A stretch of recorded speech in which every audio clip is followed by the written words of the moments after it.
Hello dear students, welcome to the Gateway Classes. My name is Gulshan Kumar और मैं आपको पढ़ा रहा हूं इंजीनियरिंग मैथमेटिक्स 2। इंजीनियरिंग मैथमेटिक्स 2 में हमारी यूनिट चल रही है कॉम्प्लेक्स वेरिएबल, और कॉम्प्लेक्स वेरिएबल में हम पढ़ रहे हैं डिफरेंशिएशन। और आज हमारा डिफरेंशिएशन का लेक्चर नंबर 6 है। और आज के लेक्चर में हम पढ़ेंगे मिलने-थॉम्पसन मेथड। देखिए, मिलने-थॉम्पसन मेथड के अंदर हमें टोटल 4 केस पढ़ने हैं, जिसमें से आज हम case number 1 and case number 2 को कंप्लीट करेंगे।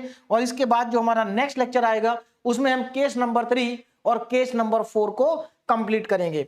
तो चलिए स्टार्ट करते हैं आज का लेक्चर, जो हमारा है मिलने-थॉम्पसन मेथड। देखिए, इससे पहले प्रीवियस लेक्चर में मैंने आपको पढ़ाया था harmonic function and harmonic conjugate function, यानी कि दो टॉपिक हमने पढ़े थे, harmonic function and harmonic conjugate function. देखिए, हार्मोनिक फंक्शन क्या होता है कि अगर आपको किसी क्वेश्चन में कोई गिवन फंक्शन है और आपको ये प्रूव करना है कि जो गिवन फंक्शन है वो हार्मोनिक है, तो आपको ये प्रूव करना पड़ता है कि जो गिवन फंक्शन है वो आपका लाप्लास ट्रांसफॉर्म को सेटिस्फाई करता है, लाप्लास ट्रांसफॉर्म इक्वेशन को सेटिस्फाई करता है। तब आप कहेंगे कि आपका जो गिवन फंक्शन है वो हार्मोनिक है। उसके बाद मैंने आपको पढ़ाया था हार्मोनिक कॉन्जुगेट फंक्शन कैसे कैलकुलेट करते हैं। तो देखिए, हार्मोनिक कॉन्जुगेट फंक्शन को कैलकुलेट करने का मैंने आपको मेथड बताया था, और आज हम हार्मोनिक कॉन्जुगेट फंक्शन को मिलने-थॉम्पसन मेथड की हेल्प से भी कैलकुलेट करेंगे। ये मैंने आपको लास्ट लेक्चर में बताया था कि हम हार्मोनिक कॉन्जुगेट फंक्शन को मिलने-थॉम्पसन मेथड से भी कैलकुलेट कर सकते हैं। लेकिन हमारा जो ये मेथड है, जनरली हम इसको अप्लाई कब करेंगे ये मैं आपको बता देता हूं। देखिए, इस मेथड को हमें अप्लाई तब करना होता है अगर हमें एफ जेड डायरेक्ट निकालना हो, यानी कि आपको एक फंक्शन गिवन है और आपको डायरेक्टली क्या निकालना है, जेड, एफ जेड आपको कैलकुलेट करना है, तब आप मिलने-थॉम्पसन मेथड का यूज करेंगे। यानी कि Milne Thomson method is use to directly construct F Z. अगर आपको एफ जेड को कंस्ट्रक्ट करना है, एफ जेड को बनाना है इन टर्म्स ऑफ जेड, तब आप मिलने-थॉम्पसन मेथड का यूज करेंगे। देखिए, एफ जेड को हम पिछले लेक्चर के मेथड से भी कैलकुलेट कर सकते हैं। कैसे? पहले आप कॉन्जुगेट फंक्शन निकालो, फिर एफ जेड के फॉर्मूले में उसको पुट कर दो, आपके पास एफ जेड आ जाएगा। लेकिन वो एफ जेड आएगा एक्स वाई की टर्म में, और उसके बाद आपको एक्स वाई की टर्म्स को कन्वर्ट करना होगा जेड में, जिसको कन्वर्ट करना हमेशा आसान नहीं होता है। इसलिए जब भी आपसे एफ जेड पूछा जाए तो आप मिलने-थॉम्पसन मेथड ही लगाएं, क्योंकि इस मेथड से आपको डायरेक्टली एफ जेड मिलेगा। हाँ, अगर आपको केवल कॉन्जुगेट फंक्शन पूछा है तब आपके पास चॉइस है। आप लास्ट वाले लेक्चर के जो लास्ट में हमने पढ़ा था, लास्ट लेक्चर में मेथड, आप उस मेथड से भी कॉन्जुगेट फंक्शन निकाल सकते हैं, और मिलने-थॉम्पसन मेथड की हेल्प से भी कॉन्जुगेट फंक्शन को कैलकुलेट किया जा सकता है। कैसे किया जाएगा वो मैं आज के लेक्चर में आपको बताऊंगा। तो मेनली मिलने-थॉम्पसन मेथड का यूज तब करेंगे जब आपको एफ जेड कैलकुलेट करना हो। तो चलिए स्टार्ट करते हैं यहां पर, और सबसे पहले देखते हैं कि हमारा जो मिलने-थॉम्पसन मेथड है, इसमें जो हमारे 4 केस हैं उसमें से पहला केस क्या है। तो पहला केस पे ध्यान दें। पहला केस क्या है?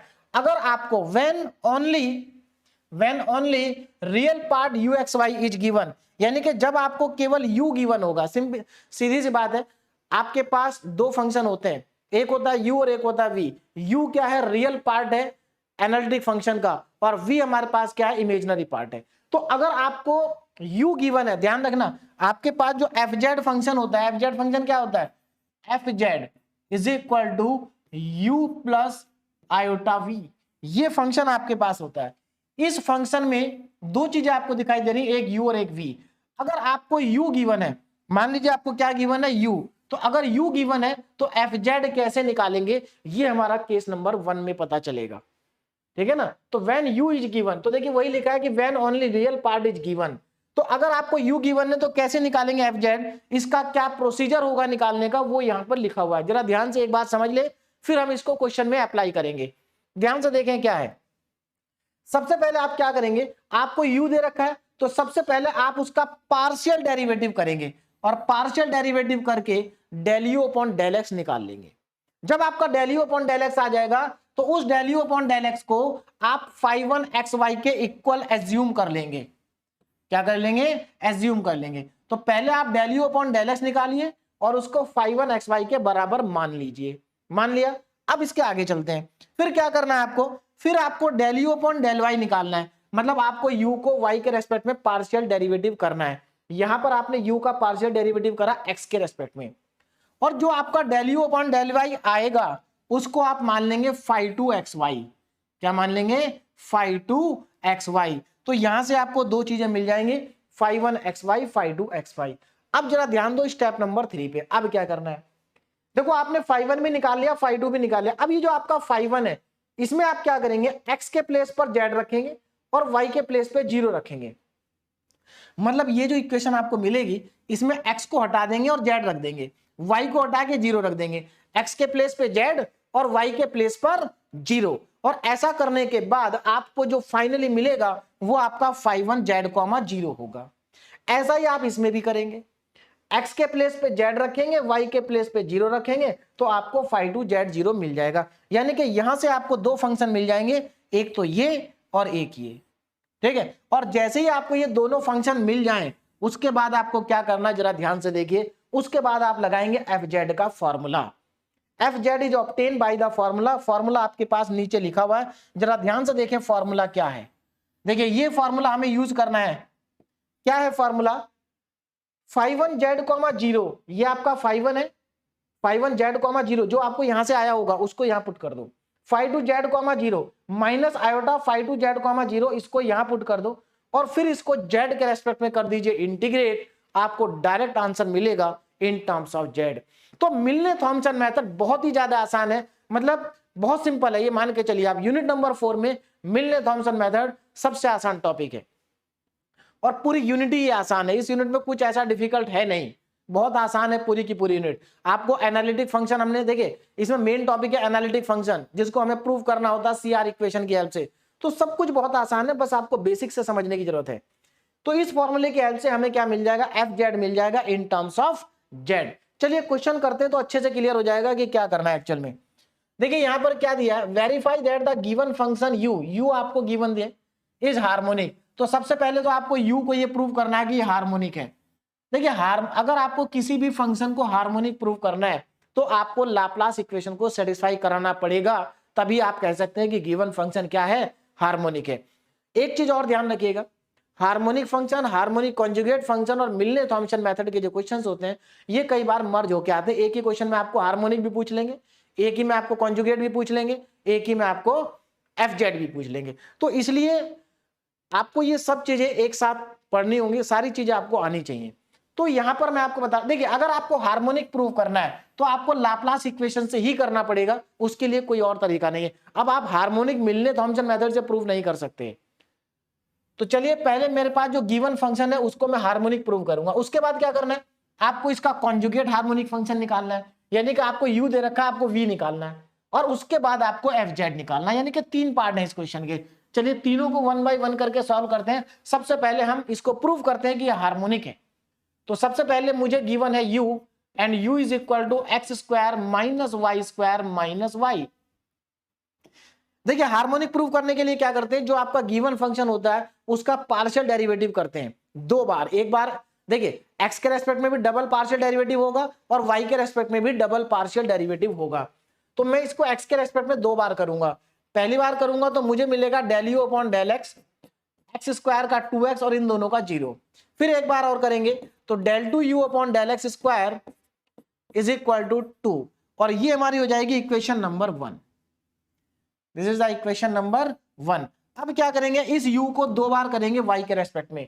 तो पहली बार करेंगे तो हमें मिलेगा del u upon del y is equal to, देखिए एक्स स्क्वायर का 0, वाई स्क्वायर का -2y और y का -1। एक बार और करेंगे तो del two u upon del y square is equal to -2y का -2 और 1 का 0, और ये हो गई हमारी equation number 2।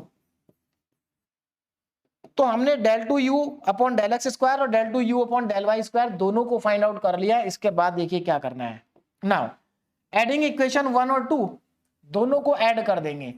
Adding equation 1 and 2, जैसे आप दोनों को ऐड करेंगे आपका हार्मोनिक फंक्शन प्रूव हो जाएगा। देखिए कैसे ना, दोनों को ऐड करेंगे तो दोनों की लेफ्ट साइड लेफ्ट के साथ ऐड होंगी, राइट साइड राइट के साथ। तो del two u upon del x square plus del two u upon del y square is equal to 2 - 2, cancel out हो गया, 0 आ गया। तो ये आपका बनेगा del 2u अपॉन del x square plus del 2u अपॉन del y square is equal to 0, is equal to कितना आ गया 0। तो यहां से हमारे पास ये 0 आ गया। तो अब आप क्या कह सकते हैं, जरा ध्यान से देखें, यानी कि जो u है उसने लाप्लास इक्वेशन को सेटिस्फाई कर दिया। यही तो लाप्लास इक्वेशन होती है हमारी। तो आप यहां पर लिखेंगे since u satisfy Laplace equation, u ने किसको सेटिस्फाई कर दिया है, लाप्लास इक्वेशन को सेटिस्फाई कर दिया है। therefore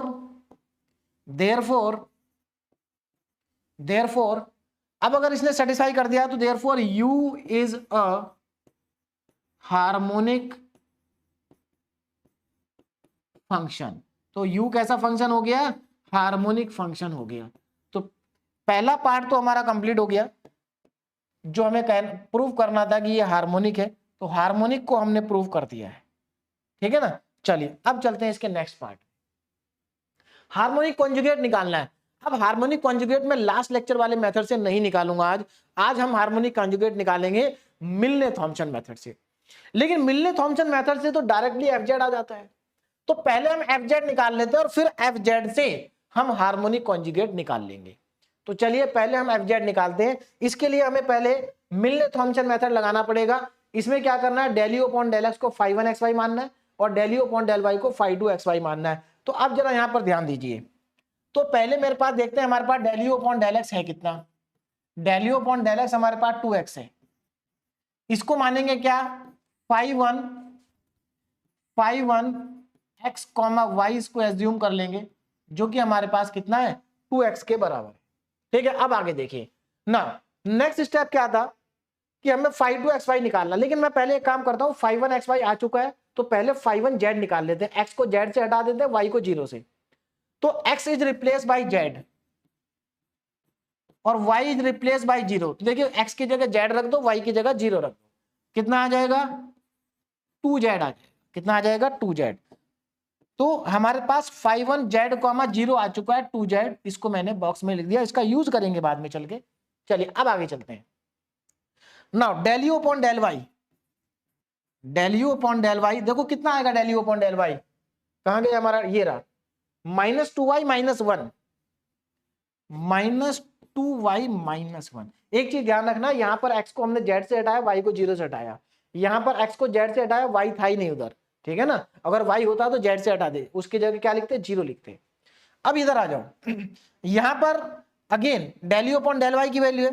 इसको हम क्या मानेंगे, इसको हम मानेंगे, ये हमारा phi 1 था, ये हमारा हो जाएगा phi 2 x, y is equal to -2y -1। अब देखो क्या करना है, यहां पर x को z से हटाना, y को 0 से। तो अगर आप ऐसा करते हैं तो देखिए कितना आएगा आपके पास। मैं नेक्स्ट स्लाइड पे लिखता हूं, phi 2 z, 0, phi 2 z, 0 is equal to -2z -1। देखिए सॉरी, y की जगह 0 रखेंगे, x इधर है ही नहीं तो z रखना ही नहीं कहीं। तो यहां पर आ जाएगा 2 इंटू 0, y 0 रखना है तो 0 हो जाएगा, -1 बचेगा केवल। phi 2 z, 0 is equal to -1। इसका भी हमें यूज करना है, तो हमारे पास इतना तो आ गया। अब देखो क्या करना है, यानी कि हमारे 3 स्टेप कंप्लीट हो गए। हमने phi 1 भी निकाल लिया, phi 2 भी निकाल लिया और phi 1 z 0 भी निकाल लिया, phi 2 z 0 भी निकाल लिया। नाउ एफ जेड के लिए हमें ये फॉर्मूला लगाना पड़ेगा। तो मैं यहां पर लिखूंगा बाय मिलने थॉम्पसन मेथड, बाय मिलने थॉम्पसन मेथड, है ना। हालांकि मिलने थॉम्पसन मेथड बहुत पहले ही स्टार्ट हो चुका है, लेकिन मैं अब यहां पर फॉर्मूला लिखने जा रहा हूं मिलने थॉम्पसन मेथड का। मिलने थॉम्पसन मेथड, देखिए फॉर्मूला क्या होगा, जरा फॉर्मूले पे ध्यान दीजिए। फॉर्मूला हमारे पास है f z is equal to integration of phi 1 z, 0 minus iota phi 2 z, 0 और dz प्लस सी। ये हमारा हो गया। अब इसके आगे देखिए क्या करना, वैल्यू सब्स्टिट्यूट कर देनी है। तो चलिए मैं वैल्यू को सब्स्टिट्यूट करता हूं। देखिए कितना आएगा, f Z equal to phi 1 z, 0 कितना था, phi 1 z, 0 2z है, तो यहां पर लिख देते हैं 2z। नाउ माइनस आयोटा, और इसकी वैल्यू कितनी है -1, तो ये -1 आ गया है ना, -1 dz प्लस सी। थोड़ा सिंप्लीफाई करके लिखते हैं, तो f z is equal to integral of 2z minus minus plus हो जाएगा आयोटा, और ये आ जाएगा dz प्लस सी। इसका कर देते हैं इंटीग्रेशन, देखिए कितना आएगा इंटीग्रेशन करने के बाद, F Z equal to 2z का 2z स्क्वायर अपॉन 2 और आयोटा का iota into Z and plus में सी। भाई आयोटा तो कांस्टेंट है, जेड आ जाएगा, 2 से 2 यहां कैंसिल हो गया, तो फाइनली मेरे पास कितना बचा जरा ध्यान से देखें। फाइनली हमारे पास बच गया F Z equal to Z square plus iota Z and plus C. ये हमारे पास आ गया क्या, ये हमारे पास आ गया है एफ जेड डायरेक्टली। तो हमने एफ जेड को फाइंड आउट कर दिया डायरेक्टली। देखो कितना आसान है, इस फॉर्मूले से एफ जेड डायरेक्टली आ गया। जबकि अगर आप इस क्वेश्चन को लास्ट लेक्चर वाले मेथड से करते तो आपके पास क्या आता, आप उसमें पहले कॉन्जुगेट निकालते, u का कॉन्जुगेट होता है v, आप पहले v फाइंड करते, और जब आप v फाइंड करते तो v फाइंड करने के बाद आप उसको इस फॉर्मूले में पुट करते, जैसा मैंने लास्ट लेक्चर में कराया था, u प्लस आयोटा v। आप पहले v निकालते, u आपको दे रखा है, u और v को यहां रखते हैं आप, और u भी xy में है और v भी आपका xy में आता, फिर इसको आप z में कन्वर्ट करते, जो कि आसान नहीं होता, और तब जाके ये आंसर आता। लेकिन यहां से डायरेक्ट z में आया है, ये इससे बेनिफिट है। लेकिन अब इस क्वेश्चन में हमसे क्या पूछा, कॉन्जुगेट भी पूछा है। तो कॉन्जुगेट निकालने के लिए तो मेथड हमने लास्ट लेक्चर में पढ़ा था, लेकिन हम यहां से भी कॉन्जुगेट निकाल सकते हैं। कैसे, देखो कॉन्जुगेट क्या होता है, इसमें हमें u गिवन है, u का कॉन्जुगेट क्या होगा v, भाई हमें v निकालना है, हमें क्या निकालना है v, मतलब आपको जो एफ जेड होता है वो u प्लस आयोटा v होता है। हमें u तो पता है, v निकालना है, कैसे निकालेंगे, आप जानते हैं ये u और v जो होते हैं दोनों के दोनों एक्स वाई के फंक्शन होते हैं। तो एक काम करते हैं, यहां पर जो ये फंक्शन आ रहा है इसको z को हम एक्स वाई में कन्वर्ट कर देते हैं। एक्स वाई में कन्वर्ट करने के बाद रियल पार्ट अलग कर देंगे, इमेजिनरी पार्ट अलग कर देंगे। जो रियल पार्ट होगा वो u होगा और जो इमेजिनरी पार्ट होगा वो v होगा। खत्म हो गया क्वेश्चन, आ जाएगा कॉन्जुगेट, v ही तो कॉन्जुगेट है। चलिए तो स्टार्ट करते हैं। तो यहां पर सबसे पहले मैं एफ जेड लिख लेता हूं। एफ जेड कितना है जरा ध्यान दीजिए, Z square plus iota Z. इसमें अब वैल्यू का सब्स्टिट्यूशन करते हैं। आप अच्छे से जानते हैं जेड की वैल्यू, जेड होता है x plus iota y, x plus iota y, इसका कर देंगे whole square plus iota x plus iota y. इसको जरा सिंप्लीफाई करते हैं, देखिए ए प्लस बी का होल स्क्वायर ओपन करो, A square plus B square plus 2ab, मतलब 2x into iota Y. Iota को अंदर मल्टीप्लाई कर दो तो iota x plus iota square y, और सिंप्लीफाई करते हैं, देखिए कितना आएगा, ये x स्क्वायर बनेगा, यहां पर देखो आयोटा स्क्वायर y स्क्वायर आएगा, तो आयोटा स्क्वायर -1 होता है, तो यहां पर बनेगा माइनस का y स्क्वायर, ये आ जाएगा आपका आयोटा और 2xy, आयोटा और 2xy। आगे चलते हैं, ये बचेगा आयोटा x, और आयोटा स्क्वायर -1 होता है तो यहां आ जाएगा -y। अब इसमें से रियल पार्ट को अलग कर लीजिए और इमेजिनरी पार्ट को अलग कर लीजिए, देखिए कितना आ जाएगा। रियल और इमेजिनरी को अलग करने के बाद रियल पार्ट क्या है इसमें, x square minus y square और माइनस वाई, ये वाला। जो इमेजिनरी पार्ट है ये दोनों, इसमें से आयोटा को कॉमन ले लो, बचेगा कितना, x प्लस 2xy। तो आप यहां पर देख सकते हैं कि ये रियल पार्ट है और ये इमेजिनरी पार्ट है, मतलब ये u होगा और ये v होगा। आप क्रॉस चेक करके देख सकते हैं, क्या आपका जो u तो आपको गिवन था, क्या u जो आपको गिवन था वही आ रहा है, x square minus y square minus y, definitely वही आ रहा है। देखो तो u वही आ रहा है। हमसे क्या पूछा था, u का कॉन्जुगेट होगा v, तो मैं इसको नेक्स्ट स्लाइड पे इसका आंसर लिख देता हूं, conjugate of u equal to v। तो यहां पर जरा ध्यान दीजिए, conjugate of u is equal to v। u का जो कॉन्जुगेट होगा वो v होगा, और v कितना है यहां पर, और अगर आप v को ध्यान से देखें तो v इज इक्वल टू है यहां पर x plus 2xy, x plus 2xy, और यही हमारा इस क्वेश्चन का फाइनल आंसर भी है। तो ये हमारा क्या आ गया, कॉन्जुगेट आ गया, ठीक है ना। तो conjugate of u equal to v and v equal to this, तो this is the conjugate of u। ये क्या आ गया, v u का कॉन्जुगेट फंक्शन आ गया। तो हमसे वही पूछा था कि find its conjugate harmonic function, तो ये हमारा क्या है, conjugate harmonic function. And this is the conjugate harmonic function. Harmonic function आपको मैंने लास्ट लेक्चर में बताया था कि जो हमारा, अगर हमारा जो fz है, अगर ये एनालिटिक फंक्शन है, तो इसमें u और v जो होते हैं वो हार्मोनिक कॉन्जुगेट फंक्शन होते हैं, हार्मोनिक कॉन्जुगेट फंक्शन होते हैं। ये मैं आपको लास्ट लेक्चर में बता चुका हूं। चलिए अब हम स्टार्ट करते हैं अपना क्वेश्चन नंबर 2। पहला कंप्लीट हो गया, अब सेकंड देखिए। देखो सारे क्वेश्चन एक ही जैसे हैं। अब यहां पर हमें क्या करना है, मेनली मिलने थॉम्सन मेथड पढ़ना है। तो ध्यान रखना, जब भी आपको एफजेड पूछा हो तो आपको मिलने थॉम्सन मेथड ही अप्लाई करना है, क्योंकि इससे क्वेश्चन आसान हो जाता है। अब यहां पर जरा ध्यान देंगे, determine the analytic function f z, आपको एफजेड निकालना है in terms of z, z की टर्म्स में निकालना है, जिसका रियल पार्ट आपको दे रखा है। तो आपको क्या दे रखा है, आपको समझ में आ गया होगा कि आपको यू गिवन है, भाई रियल पार्ट तो यू ही होता है। तो यहां पर आपको गिवन है यू, तो u कितना है जरा ध्यान से देखें, u आपको दे रखा है sin 2x, sin 2x divided by cos hyperbolic 2y plus cos 2x। अब क्या करना है, अब देखो हमें यहां पर मिलने थॉम्सन मेथड लगा के एफजेड को निकालना है। तो मिलने थॉम्सन मेथड के जो हमारे 4 स्टेप थे, उन्हीं स्टेप को फॉलो करेंगे और बहुत ही आसानी से इसका आंसर आ जाएगा। बस थोड़ा सा डिफरेंशिएशन यहां पर ध्यान देना है। देखिए जरा ध्यान दीजिए क्या है। सबसे पहले मैं यहां पर निकालूंगा del u upon del x. Del u upon del x कितना आएगा, इसको x के रेस्पेक्ट में इसका हमें पार्शियल डेरिवेटिव करना है, तो y को कांस्टेंट ट्रीट करेंगे। तो चलिए यहां पर हम क्या करना पड़ेगा, हमें क्वेश्चन रूल लगाना पड़ेगा, क्योंकि ऊपर भी x का फंक्शन है, नीचे भी x का फंक्शन है। तो क्वेश्चन रूल देखिए क्या होता है, डिनोमिनेटर को ऐसे ही लिखेंगे cos हाइपरबोलिक 2y और cos 2x, डिनोमिनेटर का एज इट इज लिखा। न्यूमिनेटर का करेंगे डिफरेंशिएशन, sin 2x का डिफरेंशिएशन कितना होता है 2 cos 2x, ठीक है।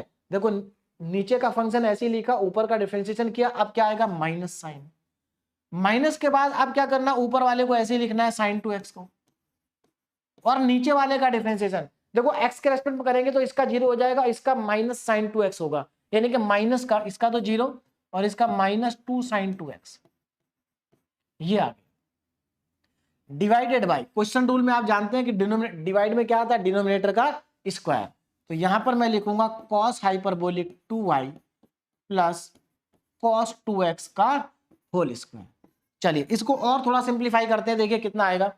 अब यहां पर जरा ध्यान दें, del u upon del x is equal to, multiply कर देते हैं अंदर, इसको अंदर मल्टीप्लाई करेंगे कितना मिलेगा 2 cos हाइपरबोलिक 2y और cos 2x प्लस इसमें मल्टीप्लाई करेंगे 2 cos स्क्वायर 2x, इन दोनों को मल्टीप्लाई करेंगे तो माइनस माइनस प्लस हो जाएगा और ये बनेगा 2 sin square 2x divided by cos hyperbolic 2y plus cos 2x का होल स्क्वायर। आगे देखिए ना, अब ये जो del u upon del x है, इसको हम क्या मान सकते हैं, इसको मान सकते हैं phi1 x कॉमा वाई। इसी को तो हमने क्या कर लिया, del u upon del x को हमने क्या एज्यूम कर लिया, phi1 xy एज्यूम कर लिया। अब जरा यहां पर देखो इसको, और अब देखो यहां पर देखो, इसमें से अगर मैं 2 को कॉमन ले लूं तो ये cos square theta plus sin square theta का फॉर्मूला बन जाएगा, जो कि 1 होता है। तो यहां से बचेगा 2 cos हाइपरबोलिक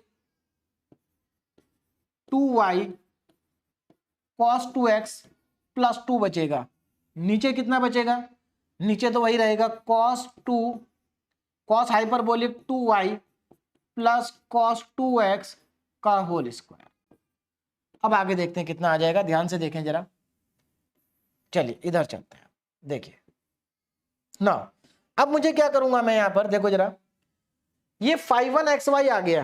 अब एक काम करते हैं, x की जगह z और y की जगह 0 पुट कर देते हैं, जो कि हमें यहां पर जिससे हमें मिलेगा यहाँ पर 5(1)z, 0। तो 5(1)z, 0 इज इक्वल टू क्या आ जाएगा, जरा देखो, x की जगह z, तो ये हमारे पास आएगा 2 cos hyperbolic 2y, 2 cos hyperbolic 2y cos 2z, यहां पर cos 2z आ गया एंड प्लस में 2। अच्छा, x की जगह z आ गया और यहां पर y की जगह 0 नहीं किया मैंने, यहां पर आ जाएगा cos हाइपरबोलिक 2y था ना, तो y की जगह 0 रखना है, तो cos हाइपरबोलिक 0 हो जाएगा, divided by cos hyperbolic 2y है, तो again cos hyperbolic 0 plus cos 2z का होल स्क्वायर बनेगा। इसको जरा सिंप्लीफाई कर लेते हैं, कितना आएगा देखो, cos हाइपरबोलिक 0 1 होता है। देखिए cos हाइपरबोलिक 0 की वैल्यू cos 0 की वैल्यू के बराबर होती है, cos 0 1 होता है तो cos हाइपरबोलिक 0 भी 1 होगा। sin हाइपरबोलिक 0 भी sin हाइपरबोलिक 0 0 होता है, क्योंकि sin 0 0 होता है।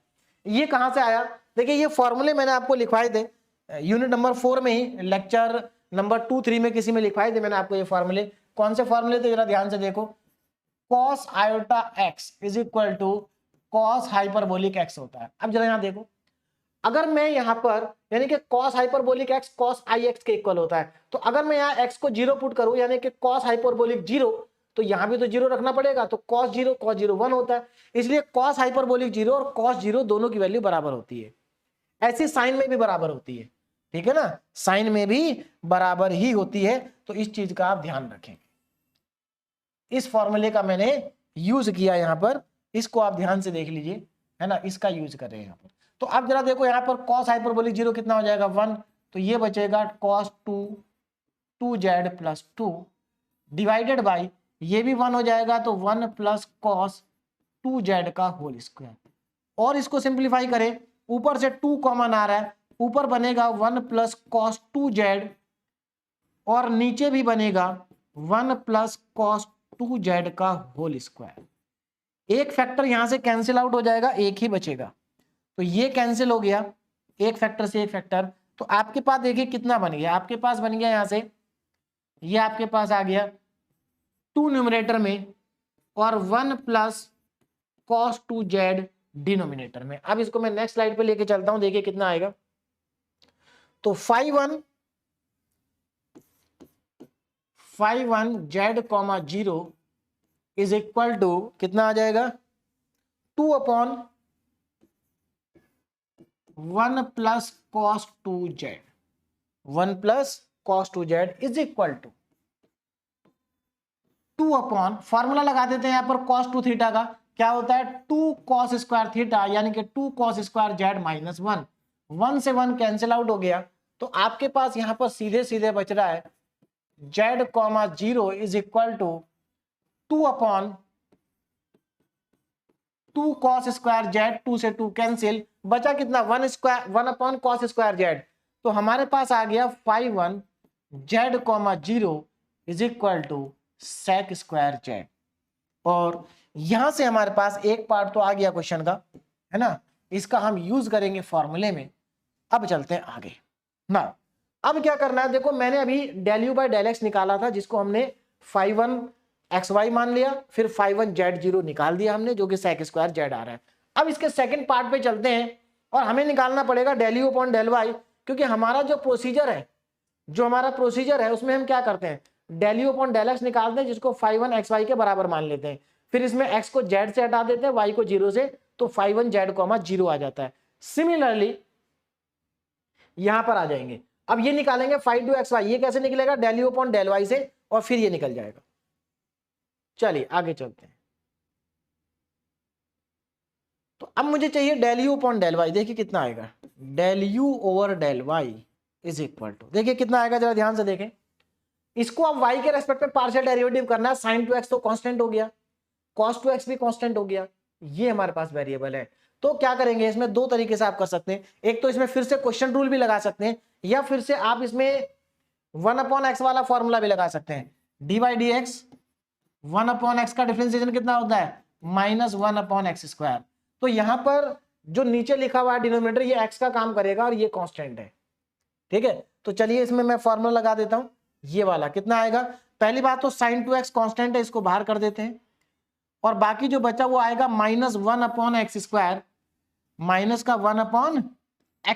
x का काम कौन कर रहा है, देखिए जरा ध्यान से, x का काम कर रहा है हमारा ये डिनोमिनेटर cos हाइपरबोलिक 2y, तो cos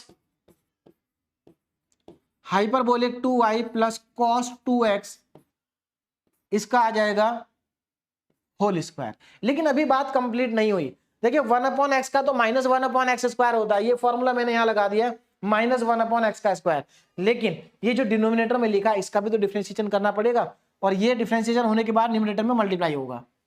तो cos हाइपरबोलिक 2y का डिफरेंशिएशन 2 sin हाइपरबोलिक 2y, मैं आपको सभी जो हमारे ट्रिग्नोमेट्रिक हाइपरबोलिक फंक्शन होते हैं इनका डिफरेंशिएशन के फॉर्मूले आपको लिखवा चुका हूं एक साथ, है ना। तो जो साइन हाइपरबोलिक का डिफरेंशिएशन होता है वो cos हाइपरबोलिक होता है, cos का साइन होता है, tan का, मतलब वही फॉर्मूले हैं जो ट्रिग्नोमेट्री में होते हैं। बस इतना ध्यान रखना है कि पहले 3 साइन का cos, cos का साइन, और उसके बाद हमारा tan का डिफरेंशिएशन क्या होता है sec², यहां पर sec² हाइपरबोलिक हो जाएगा। तो तीनों के तीनों पॉजिटिव आते हैं, पहले 3 पॉजिटिव और बाद के 3 निगेटिव, भाई इतना अंतर है, बाकी सब कुछ फॉर्मूले सेम ही है। तो यहां से हमारे पास क्या आ रहा है, इसको मैं थोड़ा सिंप्लीफाई करके लिख लेता हूं, del u upon del y की जगह मैं लिख सकता हूं phi2 x, y, कितना आ जाएगा, यहां माइनस है और 2 भी है तो 2 को पहले लिख लेता हूं, तो -2 sin 2x, -2 sin 2x, और इनटू में साइन हाइपरबोलिक 2y अपॉन में cos hyperbolic 2y plus cos 2x का होल स्क्वायर, ये मेरे पास बनेगा। अब इसके आगे देखते हैं, देखिए चलिए इसके आगे देखते हैं कितना आएगा, देखो चलिए देखिए, अब यहां पर मैं phi2 z, 0 निकालने जा रहा हूं, यानी कि x को रिप्लेस कर रहा हूं z से और y को 0 से। इधर आ जाओ, x को z से तो ये 2 sin 2z हो जाएगा, माइनस का 2 sin 2z, उसके बाद साइन हाइपरबोलिक है, साइन हाइपरबोलिक 2y, y को 0 रखना है तो साइन हाइपरबोलिक 0 बनेगा, अपॉन में cos hyperbolic 0 plus cos 2z और इसका होल स्क्वायर। देखिए x की जगह मैंने क्या रख दिया, z रख दिया, ठीक है ना, x की जगह z, तो ये cos 2z बन जाएगा, ये cos हाइपरबोलिक 0 बन जाएगा। अब यहां पर जरा आ जाते हैं वापस, देखो नीचे 1 बनेगा, यहां पर cos 2z, 1 plus cos 2z का होल स्क्वायर बनेगा, लेकिन कोई फायदा नहीं है, क्यों, क्योंकि ऊपर साइन हाइपरबोलिक 0 बन चुका है, और साइन हाइपरबोलिक 0 की वैल्यू साइन 0 के बराबर ही होती है, यानी कि 0।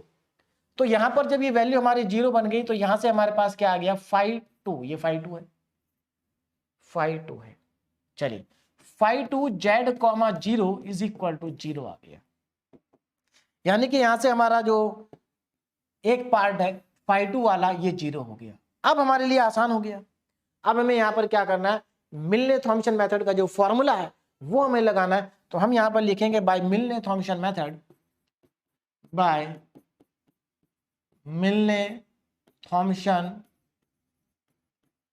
मेथड। तो यहां पर हम मिलने थॉम्पसन मेथड का यूज करेंगे, बाय मिलने थॉम्पसन मेथड।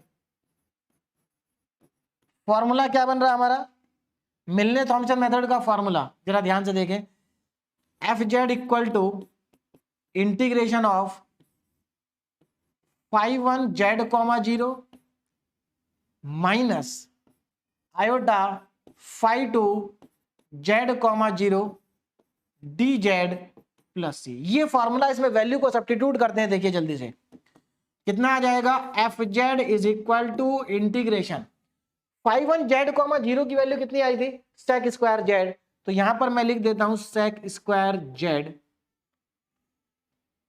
माइनस ये 0 है एंड dz प्लस सी। ठीक, ये मेरे पास आ गया। चलिए और इसको नेक्स्ट स्लाइड पे लिखते हैं, F Z equal to integration of sec square Z D Z plus C, यही तो आ जाएगा, बाकी तो जीरो था। और sec स्क्वायर जेड का इंटीग्रेशन आप अच्छे से जानते हैं tan होता है, तो यहां पर मेरा बन गया tan z plus c, and this is the final answer जो हमारा आ चुका है। तो एफ जेड इक्वल टू कितना आ गया, tan जेड प्लस सी। तो ये हमारा इस क्वेश्चन का क्या है, फाइनल आंसर है, जिसमें हमें पूछा था कि determine the analytic function f z in terms of Z when real part is given. तो यहां पर केस वन के मैंने आपको दो क्वेश्चन कराए। केस वन में क्या था, आपके पास यू गिवन था और आपको एफ जेड निकालना था। यू गिवन है, एफ जेड निकालना है। चार स्टेप हमारे पास टोटल है। पहले आप del u by del x निकालिए, जिसको आप फाई वन एक्स वाई के बराबर मान लेंगे। फिर del u upon del y निकालिए, जिसको आप फाई टू एक्स वाई के बराबर मान लेंगे। फिर एक्स को हटा दीजिए जेड से और वाई को हटा दीजिए जीरो से, तो आपको phi one Z comma zero और phi two Z comma zero मिल जाएंगे। उन दोनों को मिलने थॉमसन मेथड के अंदर पुट कर दीजिए, मिलने थॉमसन मेथड में पुट कर दीजिए, और आपके पास फाइनल आंसर आपके पास आ जाएगा जब आप इंटीग्रेशन करेंगे। अब चलते हैं हम केस नंबर 2 पर।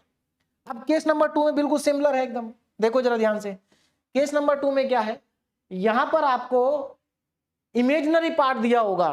देखो केस नंबर 1 में आपको u दिया होगा, तो अगर आपको क्वेश्चन के अंदर u गिवन है और एफ जेड निकालना है, तो वो क्वेश्चन केस नंबर 1 का है। और अगर आपको क्वेश्चन के अंदर v गिवन है और एफ जेड निकालना है, तो वो क्वेश्चन आपका केस नंबर 2 का बनेगा। और केस नंबर 2 में क्या करना है, यहां पर भी 4 स्टेप है, थोड़ा सा वेरिएशन है, बिल्कुल सिमिलर है वरना केस 1 की तरह। वेरिएशन पे ध्यान दीजिए क्या है। पहली बात तो यहां पर फाई की जगह हम दूसरा सिंबल यूज करेंगे, साई का सिंबल यूज करेंगे, ठीक है ना, साई का सिंबल यूज करेंगे फाई की जगह, तो ये साई 1 साई 2 बन जाएगा। दूसरी चीज, वहां पर हमारा फाई 1 एक्स वाई जो होता था वो del u upon del x के बराबर होता था, लेकिन यहां याद रखना, यहां del v upon del x के बराबर नहीं होगा, यही वेरिएशन है del v upon del y के बराबर होगा। मतलब यहां पर थोड़ा सा चेंज हो गया। आप साई 1 एक्स वाई को किसके इक्वल मानेंगे, del v upon del y. यानी कि पहले अगर आपको u गिवन होता था तो आप उसका पार्शियल डेरिवेटिव करते थे x के रेस्पेक्ट में, लेकिन यहां पर आप पहले v का पार्शियल डेरिवेटिव करना y के रेस्पेक्ट में और उसको साई 1 मानना। लेकिन अगर आपने गलती से v का पहले x के रेस्पेक्ट में कर दिया और आपका del v upon del x आ गया, तो प्रॉब्लम कुछ नहीं है, लेकिन आप उसको मानेंगे साई 2। ये आपको ध्यान रखना है। अगर आपने x के रेस्पेक्ट में किया और del v upon del x निकाला और आपने उसको साई 1 एक्स वाई मान लिया, तो आपका क्वेश्चन गलत हो जाएगा, क्योंकि फॉर्मूले में आप फिर गलत वैल्यू पुट कर देंगे, इसको यहां रख देंगे, इसको यहां रख देंगे, गलत हो जाएगा क्वेश्चन। तो यहां पर ये थोड़ा सा वेरिएशन है, इस वेरिएशन पे आप ध्यान देंगे, ये थोड़ा सा अलग है हमारा केस नंबर 1 से। उसके बाद सेम है, आप x को हटा दीजिए जेड से और y को हटा दीजिए जीरो से, यानी कि x के प्लेस पे जेड रखिए और y के प्लेस पे जीरो रखिए, आपको साई 1 जेड कॉमा जीरो और साई 2 जेड कॉमा जीरो मिल जाएगा। और जब ये मिल जाएगा तो आप फिर फॉर्मूला लगाएंगे, और ये आपका फॉर्मूला है एफ जेड का। और यहां पर ध्यान रखना, ये x नहीं है, ये z है, ये क्या है, z है। चलिए अब इसके ऊपर बेस क्वेश्चन सॉल्व करते हैं, तो आपको बहुत अच्छे से क्लियर हो जाएगा। देखो बहुत आसान है। केस नंबर 1 में u गिवन है और आपको एफ जेड निकालना है, केस नंबर 2 में v गिवन है तब भी आपको एफ जेड निकालना है। स्टेप क्या आएंगे वो मैंने आपको बता दिए, बाकी क्वेश्चन से और क्लियर हो जाएगा आपको। पहला क्वेश्चन आ गया, find the regular function f Z. Regular मतलब एनालिटिक। मैंने आपको जब एनालिटिक फंक्शन पढ़ाया था तो वहां पर एनालिटिक के मैंने आपको 3-4 नाम लिखवाए थे। आप एनालिटिक बोल सकते हैं, रेगुलर बोल सकते हैं, होलोमॉर्फिक बोल सकते हैं, और एक और भी है होमोजेनिक, है ना। तो ये सब इसके नाम है, उससे कोई फर्क नहीं पड़ता क्वेश्चन में कौन सा नाम दिया है। तो यहाँ एनालिटिक ना देके रेगुलर दे दिया, कोई बात नहीं है। एफ जेड निकालना है in terms of Z, imaginary part आपको दे रखा है, तो ये हमारा इसका इमेजिनरी पार्ट है। तो इमेजिनरी पार्ट होता है किसी भी एनालिटिक फंक्शन का, इमेजिनरी पार्ट v होता है। F Z equal to u plus iota v, this is the imaginary part. तो आपको v गिवन है, तो मैं यहां पर v को लिखूंगा, जरा ध्यान से देखें, v is equal to e की power x, x sine y plus y cos y, ये आपको गिवन है v। ठीक है, अब देखो क्या करना है, जरा ध्यान से देखेंगे, बहुत सिंपल है, स्टेप बाय स्टेप आगे बढ़ेंगे, आसानी से क्वेश्चन हो जाएगा। सबसे पहले मुझे इसको क्या करना है, del v upon del y निकालना है। तो y के रेस्पेक्ट में पार्शियल डेरिवेटिव करेंगे, देखिए कितना आएगा, del v upon del y is equal to, देखिए e की पावर x, ये तो कांस्टेंट का काम कर रहा है तो ऐसे ही रहने दो, ई की पावर एक्स, इसको ऐसे रहने देते, अंदर चलते हैं ब्रैकेट के। देखो यहां लिखा एक्स साइन वाई, एक्स तो कांस्टेंट है हमारे लिए क्योंकि हम वाई के रेस्पेक्ट में कर रहे हैं, तो साइन वाई का हो जाएगा कॉस वाई, तो यहां पर मैं लिखूंगा एक्स कॉस वाई प्लस, अब ये भी वाई का फंक्शन है, ये भी वाई का फंक्शन है, तो यहां पर लगाना पड़ेगा प्रोडक्ट रूल। तो प्रोडक्ट रूल के अकॉर्डिंग पहला फंक्शन एज इट इज, दूसरे फंक्शन का डिफरेंशिएशन, तो कॉस वाई का माइनस साइन वाई होता है, plus second as it is, और पहले का डिफरेंशिएशन वाई का 1 होगा, तो ये मेरे पास आ गया। इसको थोड़ा सा सिंप्लीफाई करके लिखिए। अच्छा, del v upon del y को हम क्या मानेंगे, यहां पर इसको हम मानेंगे साई 1 एक्स कॉमा वाई। कितना आ गया ये, ई की पावर एक्स तो बाहर है, ब्रैकेट के अंदर x cos y minus y sine y और प्लस में कॉस वाई, ये मेरे पास आ गया। अब साथ साथ हम एक काम करते हैं, साथ साथ हम यहां पर x को हटा देते हैं जेड से और y को हटा देते हैं 0 से, तो देखिए कितना मिलेगा, यहां पर मिल जाएगा साइन वाई जेड कॉमा 0, अब जहां जहां x आ रहा है वहां 0 वहां जेड रख देंगे, तो ये बनेगा e की पावर जेड, ब्रैकेट में यहां जेड लिखेंगे और y की जगह 0, कॉस वाई मतलब कॉस 0 बनेगा, माइनस, अब यहां पर 0 रखना पड़ेगा, 0 साइन 0 0 ही आ जाएगा, और कॉस 0 कॉस 0 ये बनेगा कॉस 0। चलिए अब इसकी वैल्यू देखिए कितनी आ जाएगी, सब्स्टिट्यूट कर देते हैं, तो psi 1 Z comma 0 is equal to e की पावर जेड तो बाहर है, कॉस 0 1 होता है, तो ब्रैकेट में ये बचेगा जेड, और इधर से ये 0 हो गया और ये बचेगा कॉस 0 1 यानी कि जेड प्लस 1, तो ई की पावर जेड जेड प्लस 1 है ना, इसको अंदर मल्टीप्लाई करके लिख देते हैं, तो देखिए कितना आ जाएगा, जरा ध्यान से देखें, देखिए तो यहां पर मेरे पास आ गया, ये हमारा साई 1 है, ध्यान रखना साई 1, तो यहां से मेरे पास साई 1 की वैल्यू आ गई psi 1 Z comma 0, psi 1 Z comma 0 is equal to, अंदर मैं मल्टीप्लाई करूं तो ई की पावर जेड जेड प्लस 1, ये मेरे पास आ जाएगा, ठीक है ना। चलिए इसका हम यूज करेंगे अपने फॉर्मूले में, तो इसको मैं यहां लिख लेता हूं भी बॉक्स में।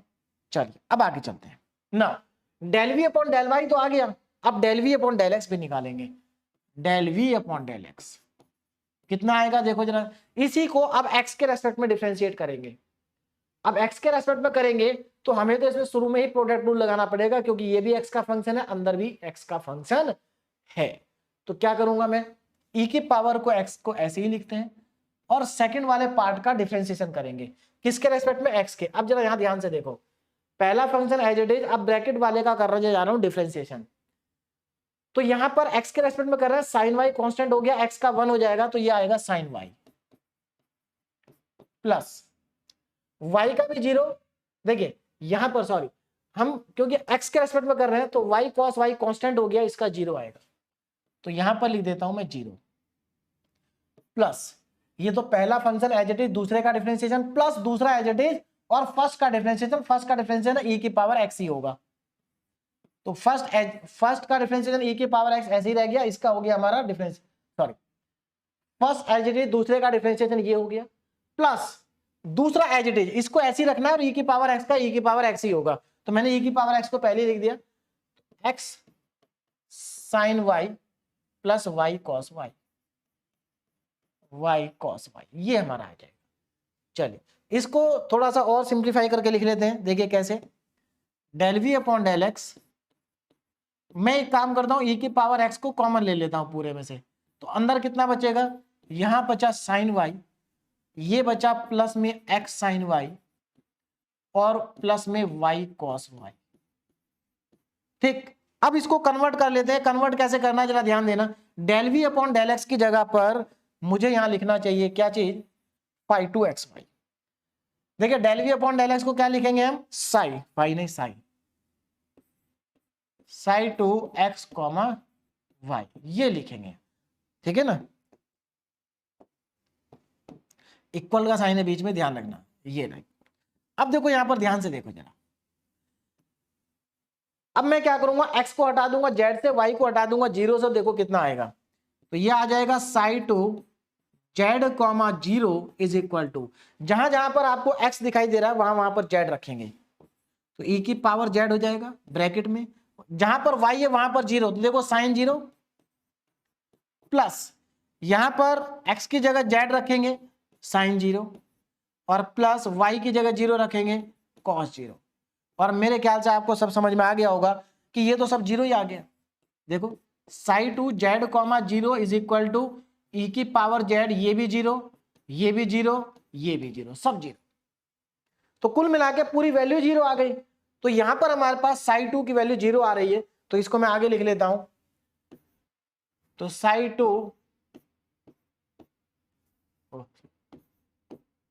To Z comma zero is equal to zero. चलिए ये वैल्यू मेरे पास यहां से आ गई। अब मैं क्या करूंगा, फॉर्मूले का यूज करूंगा। Now by using Milne Thomson method, by using Milne Thomson method, तो बाय यूजिंग मिलने-थॉम्पसन मेथड। अब यहां पर मिलने-थॉम्पसन मेथड का यूज करने जा रहा हूं, मतलब फॉर्मूले का यूज करने जा रहे हैं। थॉम्पसन मेथड तो हमारा चल ही रहा है। चलिए देखिए क्या था फॉर्मूला। फॉर्मूला मैं यहां पर लिख रहा हूं f Z equal to integration of five one x comma five one Z comma zero plus five नहीं साई है यहां पर, psi one Z comma zero plus iota psi two Z comma zero, और इसको इंटीग्रेट करना है d z के respect में, जेड के रेस्पेक्ट में प्लस सी। वैल्यू पुट कर देता हूं यहां पर। देखो वैल्यू पुट करते ही हमारा बहुत इजीली आंसर आ जाएगा। Integration of psi one Z comma zero कितना आया था भाई, ये psi one Z comma zero ये रहा है ना, ई की power z into z plus one,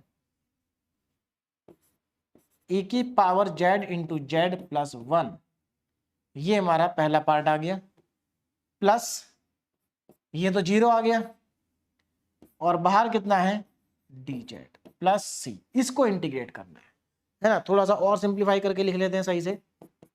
तो इंटीग्रेशन ऑफ जेड को पहले लिख देता हूं ई की पावर जेड प्लस वन, ये इंटीग्रेशन करना है मुझे। एंड एक मिनट, ई की power z into z plus one कितना था यहां पर, ये ई की power z into Z, e की पावर जेड इंटू जेड, यहां पर वन नहीं आएगा, यहां ई की पावर जेड आएगा। मल्टीप्लाई करेंगे अंदर तो ई की पावर जेड बनेगा। तो इसके हिसाब से यहां पर भी देखो जरा ध्यान से देखिए, तो यहां पर वैल्यू पुट करेंगे तो इसकी वैल्यू है ई की पावर जेड, यानी कि जेड ई की पावर जेड, जेड ई की पावर जेड और प्लस ई की पावर जेड, प्लस ई की पावर जेड। सेकंड वाला पार्ट जीरो आ जाए पूरा, तो ये जीरो, और इसको इंटीग्रेट करना है विद रेस्पेक्ट टू जेड, ऐसे आएगा। ठीक है ना। चलिए तो यानी कि ये तो पूरा पार्ट जीरो हो गया, यानी कि हमें इंटीग्रेशन किसका करना है, f Z equal to integration of z e की पावर जेड प्लस ई की power z and d Z plus c. कैसे होगा इसका इंटीग्रेशन, ध्यान से देखें, बहुत सिंपल है। आपको इंटीग्रेशन बाय पार्ट्स लगाना पड़ेगा, ये आपको समझ में आ रहा होगा। इंटीग्रेशन बाय पार्ट्स क्यों, क्योंकि आपका ये फर्स्ट फंक्शन हो गया अकॉर्डिंग टू आइलेट रूल, और ये आपका सेकंड फंक्शन हो गया। तो फर्स्ट फंक्शन सेकंड फंक्शन, इसमें आइलेट रूल लगा दीजिए। ई की पावर जेड का तो सिंपल ई की पावर जेड होगा, इधर आइलेट लगाना पड़ेगा। देखिए कितना आ जाएगा। तो जब आप आइलेट मेथड लगाएंगे, यहां पर आइलेट रूल लगाएंगे, तो कितना आ जाएगा। अब आइलेट रूल से आपने डिसाइड कर दिया कि ये फर्स्ट है ये सेकंड है, लेकिन अब यहां पर लगाएंगे आप integration by parts. Integration by parts क्या होता है, first function as it is लिखेंगे और दूसरे फंक्शन का करेंगे इंटीग्रेशन, ई की पावर जेड का ई की पावर जेड होगा माइनस फर्स्ट का डिफरेंशिएशन, फर्स्ट कितना है जेड है, इसका डिफरेंशिएशन वन। सेकंड का अगेन इंटीग्रेशन, ई की पावर जेड का इंटीग्रेशन ई की पावर जेड ही आता है, प्लस देखिए इंटीग्रेशन बाय पार्ट्स हो चुका। अब ई की पावर जेड का ई की पावर जेड आएगा एंड प्लस में सी, और आप देख सकते हैं यहां से ई की पावर जेड से ई की पावर जेड कैंसिल हो गया। चलिए नेक्स्ट लाइन में कैंसिल कर देता हूं। जेड ई की पावर जेड माइनस ई की पावर जेड प्लस ई की पावर जेड प्लस सी, ये दोनों खत्म, तो f Z equal to z e की पावर जेड प्लस सी, ये हमारा इस क्वेश्चन का क्या आ गया, फाइनल आंसर आ।